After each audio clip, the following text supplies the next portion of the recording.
Welcome to 2026 Aries. Let me firstly apologize for the lengthy delay. I've been having such trouble with my nerves in my right arm that I can barely sit for more than a few minutes at my computer without having a lot of pain in my arm. So hence I'm having to give you a bit of an alternative, but hopefully it's going to give you an overview of what's happening through 2026, hopefully not too late.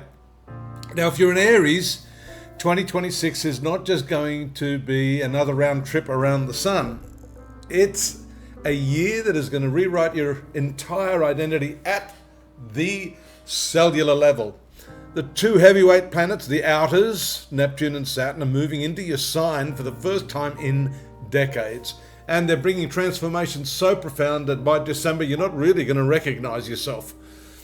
January and February constitute what I would call a grand awakening. The year opens with the North Node, the karmic point in Pisces, moving through your 12th house of spirituality and endings, while the South Node, that's your past karma point in Virgo, occupies your 6th house of work and health.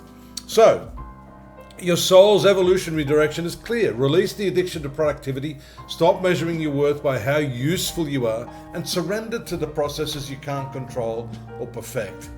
This nodal karmic placement asks you to trust the mystery, to rest without any sort of guilt, and to understand that sometimes doing nothing is doing everything.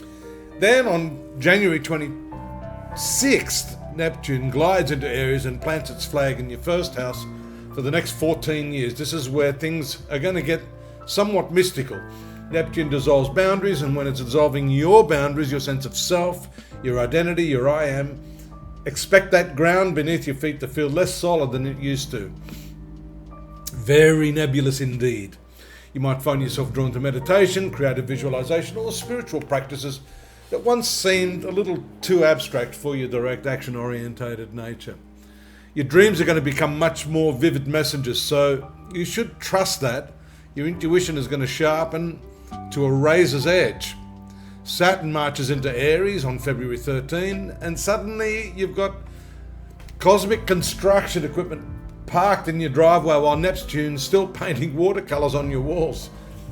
Saturn in your sign for the next 2.5 years means you're building something that's solid, it's real, and something that hopefully is going to outlast you.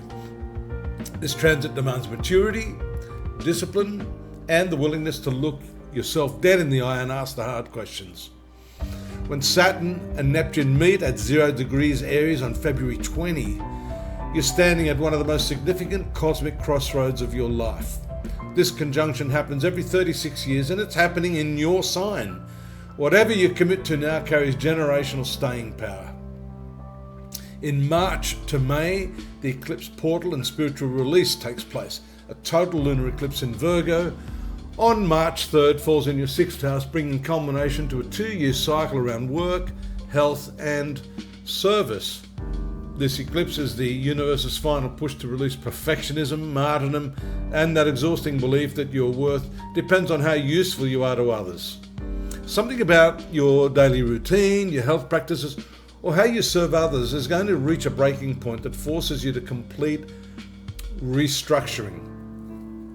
There's a spring equinox on March 20. This is the solar new year, but this one's different. With both Saturn and Neptune freshly installed in your sign, you're not just celebrating another birthday, you're inaugurating a fundamentally new chapter of existence. Jupiter continues its run through Cancer, expanding your 4th house of home and the emotional foundation of your life through these months. Your domestic world is growing, maybe literally through moves or renovations, maybe emotionally through deeper family bonds. June to July sees a great shift, given that Jupiter enters Leo on June 30, moving into your 5th house of creativity, romance, and self-expression. After a year nurturing Cancer, Jupiter in dramatic Leo feels like stepping from a cozy living room onto the Broadway stage. It's your opportunity to showcase your creative powers, and of course romance becomes more playful, much more adventurous. On July 26 comes the karmic pivot point for you. The North Node shifts into Aquarius, entering your 11th house of friendship, community, and collective wisdom. The South Node moves into Leo, landing in your 5th house of creativity and romance, highlighting that Jupiter factor that we've just mentioned. This is a massive reorientation of your soul's purpose. For the next 18 months, your growth happens through community contribution. Friendship networks are strong, and aligning yourself with collective movements larger than your own personal interests. Meanwhile, you're releasing some old patterns from that South Node in Leo, the need for constant applause, the tendency to make everything about your personal drama, the addiction to being the star of every show. You're learning that your gifts are meant to serve something much larger, much more important than your own individual ego. Now in August, an eclipse season erupts. Total solar eclipse in Leo on August 12th. Again here, showcasing your 5th house, initiating brand new creative and romantic possibilities. Ooh, sounds interesting. This is the first eclipse in the Leo Aquarius series, and it's showing you where you've been hogging the spotlight or maybe even hiding your light. Both extremes need correction.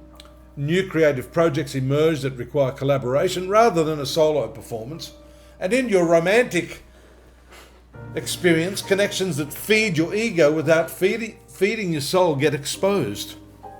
A couple of weeks later, the partial lunar eclipse in Pisces on August 28 falls in your 12th house, bringing closure to the spiritual preparation you've been doing since 2024. Something hidden will rise in your consciousness, a pattern that's been running beneath the superficial awareness may finally reveal itself so you can release it completely. This is the final Pisces eclipse of the cycle, so use it wisely. September to December, this covers integration and manifestation. This period brings continued integration of all these massive changes we've been talking about. Saturn and Neptune in your sign are still working their magic, teaching you how to dream big while building methodically, how to maintain a spiritual flow while taking disciplined action. Every challenge to your identity this year is teaching you who you really are beneath the masks and the roles. Uranus in Gemini, and that'll be transiting from late April, is revolutionizing your 3rd house of communication and learning. Your mind is electric, restless, brilliant. You're absorbing information at lightning speed and making connections others miss. Channel this energy into learning something completely new or developing an innovative approach to sharing your message. Jupiter in Leo through year's end continues amplifying your creative expression and romantic possibilities, but with the South Node also in Leo as well, you're learning to create and love without needing validation from others. Your work is becoming much more authentic, less performative, and Pluto in Aquarius has been grinding through your 11th house all year as well. So this is going to transform your friendships and your long-term vision. By December, you are crystal clear about who belongs in your life moving forward. Your social circle has undergone death and rebirth. Some people will fall away because they couldn't accommodate your transformation, while others who resonate with your new frequency will appear seemingly out of nowhere. So, this year's ultimate message for you, Aries, it's your chrysalis year. The person you were in January ceased to exist by December. The first half releases old patterns of perfectionism and overwork through the Pisces North Node, teaching you that productivity isn't spirituality.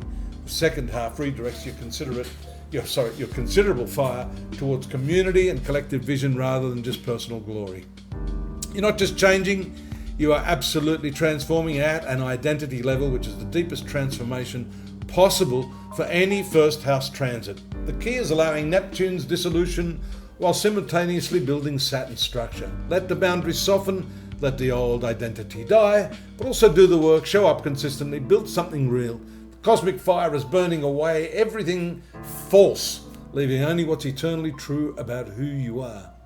By the year's end, you'll have forged a version of yourself that integrates spiritual depth with practical mastery, mystical vision with disciplined action, personal creative power with collective service, and that's the gift of 2026.